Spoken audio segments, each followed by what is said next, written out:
میں جو بات کہنے جا رہا ہوں وہ یہ ہے، دریائے نیل کا نام تو سنا ہوگا آپ نے، اس کا حسن و جمال پوری دنیا میں مشہور ہے. ہاں، اس کی رنگینی، اس کی رانائی. دریائے نیل عیاشی کے لیے بھی مشہور ہے آج تک، آج بھی. اس میں کشتیاں جو ہے سجا کر کے ایسے ڈانس ہوتے ہیں، رقص ہوتے ہیں، ساری اور بھی بہت ساری چیزیں. دریائے نیل دیکھنے کے لیے لوگ دور دور سے آتے ہیں. ہم جہاں رہتے تھے جس ہاسٹل میں، وہاں سے دریائے نیل صرف 15 منٹ کا راستہ ہے مصر میں.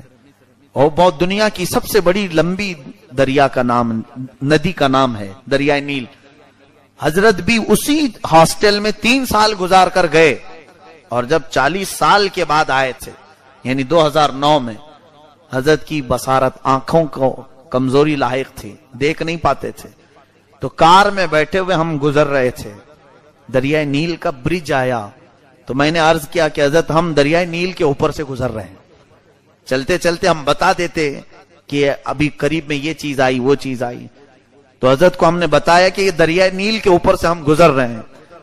تو مسکرانے لگے اور فرماتے ہیں میرے پڑھنے کے زمانے میں جب میں یہاں تھا 3 سال رہا، کبھی مجھے آنے کا اتفاق ہی نہیں ہوا، کبھی دریائے نیل دیکھا نہیں. میں آج آپ کو بتاؤں، یہاں انڈیا سے پڑھنے کے لیے جتنے بھی جاتے ہیں، ابھی داخلہ نہیں ہوا ہوتا ہے، وہ دریائے نیل دیکھنے پہلے جاتے ہیں. ایڈمیشن بعد میں ہوتا ہے، وہ نیل دیکھنے پہلے جاتے ہیں. پیرامڈز پہلے دیکھنا ہے، الیگزینڈریا پہلے دیکھنا ہے. سب جانے والوں کا یہ حال ہے. حضرت فرما رہے ہیں 3 سال میں رہا جامعہ ازہر میں، کتنا مشکل سے 15 منٹ کا راستہ ہے، 15 منٹ کا راستہ ہے. فرماتے کبھی میں دریائے نیل دیکھا ہی نہیں، اور اب 40 سال کے بعد آیا ہوں، تم لوگ اس کے اوپر سے گزار رہے ہو، اب میری آنکھیں ہی نہیں. یہ متقی کی زندگی ہوتی ہے، جس کے سامنے دنیا کی خوبصورتی پھیکی ہے. حقیقت بات تو یہ ہے، جن نظروں میں جمال مصطفیٰ بسا ہو، اسے دنیا کی خوبصورتی کبھی اپنی طرف دعوت دے ہی نہیں پائے گی. یہ ان بزرگوں کی زندگی ہے. حضور تاج الشریعہ دامہ ظلہ العالی، آپ کا سایہ ہم سب پر ہمیشہ قائم و دائم رہے. آپ اپنے تقوی و طہارت کی زندگی کو جس طرح گزارتے رہے، ان کی پرسنل لائف میں نے دیکھا وظیفوں کا ٹائم الگ، لوگوں سے ملاقات کا ٹائم الگ، اپنی عبادتوں کا ٹائم الگ، پھر کتابیں لکھنے کا ٹائم الگ.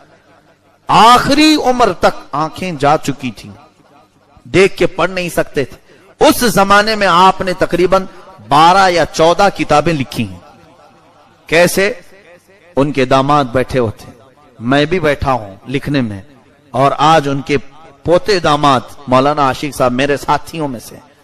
حضرت بولتے جاتے تھے، وہ لکھتے چلے جاتے تھے، لکھتے جاتے تھے. اس طرح کرتے ہوئے آنکھیں جانے کے بعد بھی تقریباً 12 کتابیں آپ نے لکھی. اعلیٰ حضرت کی ذات، اس وقت جو کتابیں اعلیٰ حضرت کی اردو میں تھی، اس کو آپ نے عربی میں ٹرانسلیٹ کیا. بہت ساری کتابیں مصر پہنچی اور وہاں سے چھپ بھی گئی. اور آپ کو یہ بھی میں بتاؤں کہ مصر جب تشریف لائے تھے تو وہاں پر آپ کا جلال و جمال دیکھنے کے قابل تھا.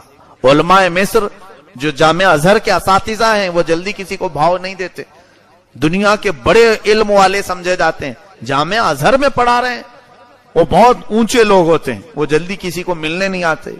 لیکن حضور تاج الشریعہ جب مصر آئے تھے، تقریباً 27 اساتذہ جامعہ ازہر کے ان سے ملنے کے لیے آئے تھے. مجھے یاد ہے جتنوں کو دعوت دی گئی تھی، اس کے علاوہ دوسرے یونیورسٹیوں کے سب ملائیں تو تقریباً 40 بڑے علماء ایک مجلس میں موجود تھے. حضرت عرب لوگوں کے بیچ میں بیٹھے ہوئے تھے، اور وہاں کیسا ہوتا ہے، ذمہ داری کی بات ہوتی ہے، بات کرے گا، اور وہ بھی ایک عجمی آدمی عرب میں بات کرے گا، عربی لوگوں کے درمیان. ہم ڈرے سے ہمیں ہماری زبان نہیں کھلتی تھی ان لوگوں کے سامنے، اور حضرت فصیح عربی میں آدھا گھنٹہ تک ان کے سامنے بیان کرتے رہے. 40 سال پہلے پڑھی ہوئی عربی مصر کی اس وقت تک ان کے ذہن میں.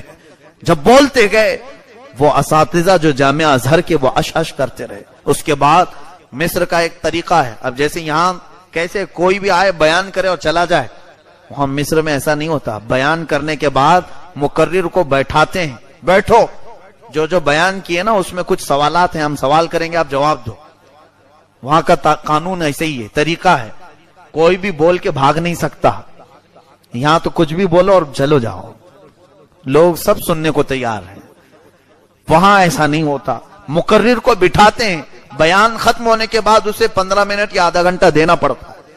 حضرت کے ساتھ بھی یہی ہوا. آپ کا بیان ختم ہوا تو لوگوں نے کہا کہ ہمارے کچھ سوالات ہیں, آپ بیٹھیں. حضرت بیٹھے رہے, سوالات آتے رہے, فصیح عربی میں ہر ایک کا جواب دیتے رہے. اسی مجلس میں میں جانتا ہوں صومالیہ کے, افریقہ کے, حبشی جو سٹوڈنٹس وہاں پڑھتے تھے, کئی طلبہ جامعہ ازہر میں 60 ملکوں کے طلبہ اس مجلس میں حاضر تھے. انڈونیشیا کے, ملیشیا کے, یوکرین کے, انگلینڈ کے, بہت ساری جگہوں کے جو سٹوڈنٹ بیٹھے تھے, سبوں نے حضرت کے ہاتھ پر بیعت کی. اس وقت اس مجلس کے بعد وہاں پر بیعت لی اور حضرت سے کہا کہ آپ اپنی سند حدیث کی اجازت ہمیں عطا کریں.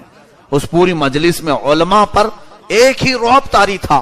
تب ہمیں دوسرے دن سے ہماری کالج کلیہ جس میں ہم پڑھتے تھے جانے میں فخر ہونے لگا. جب ہم داخل ہوتے تھے تو ہمارے ساتھی جو مصر کے تھے وہ سب کہتے تھے اچھا انڈین ہو. پہلے تو حقیر نظروں سے دیکھتے تھے, اس کو تو عربی آتی نہیں, لیکن حضرت کے آ کر جانے کے بعد فخر سے ہم جاتے تھے, ہاں ہم بھی اسی ہندوستان سے ہیں جہاں کے حضور اختر رضا صاحب ہیں. الحمدللہ ہمارا سر انہوں نے وہاں مصر میں بلند کیا تھا.